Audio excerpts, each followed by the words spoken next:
हर हर महादेव। चलिए कथा का श्रवण करते हैं। वैसे तो शिवरात्रि से संबंधित कई मान्यताएं हैं, मगर उनमें से एक भगवान शिव और मां पार्वती के संगम से जुड़ी हुई है। क्या आप जानते हैं कि शिवरात्रि के रूप में मनाए वाले शिव पार्वती के विवाह इस जश्न के पीछे की पूरी कहानी क्या है? अगर नहीं पता तो हम आपको बताते हैं। पर्वत राजा हिमवंत का राज कैलाश पर्वत के बहुत करीब था और पर्वत राजा का विवाह स्वर्ग की एक अप्सरा के साथ हुआ जिनका नाम था मेनका। इन दोनों की पुत्री थी देवी पार्वती।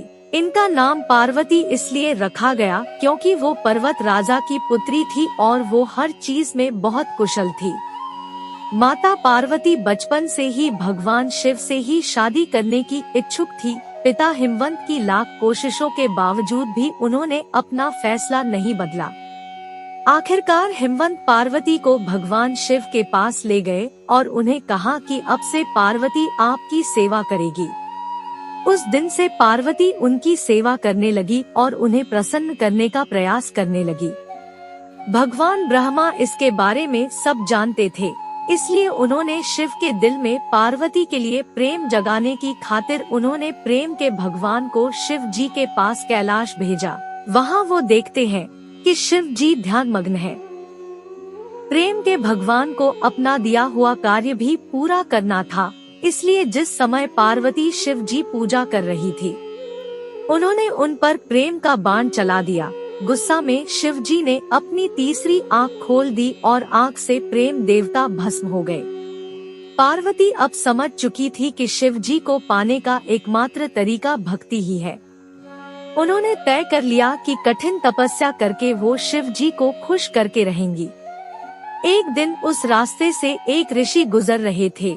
उन्होंने पार्वती से सवाल किया कि हे सुंदर कन्या, तुम इतनी घोर तपस्या किसे पाने के लिए कर रही हो? वो तुम्हारे लायक नहीं है। उस पर विश्वास मत करो कन्या और लौट जाओ। शिव के बारे में यह सब सुनकर पार्वती मां क्रोध में आ जाती है और कहती है कि उन्हें उनकी तपस्या करने दे। यह सुना ही था कि शिव जी एक ऋषि से अपने असली रूप में आ जाते हैं और पार्वती मां अपनी परीक्षा में सफल हो जाती है। इस प्रकार भगवान शिव माता पार्वती से विवाह करने के लिए तैयार हो जाते हैं। दोनों का विवाह बहुत धूमधाम के साथ होता है।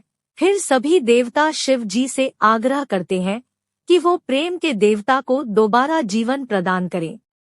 वो ब्रह्मा जी द्वारा दिए गए कार्य को पूरा कर रहे थे। इस तरह प्रेम के देवता को जीवन दान मिल जाता है। तो माता पार्वती की कठिन तपस्या के बाद उनका और भगवान शिव का विवाह संभव हुआ। कथा का श्रवण करते वक्त शब्दों के त्रुटि हुई हो तो मुझे क्षमा करें और कमेंट में हर हर महादेव लिख दे।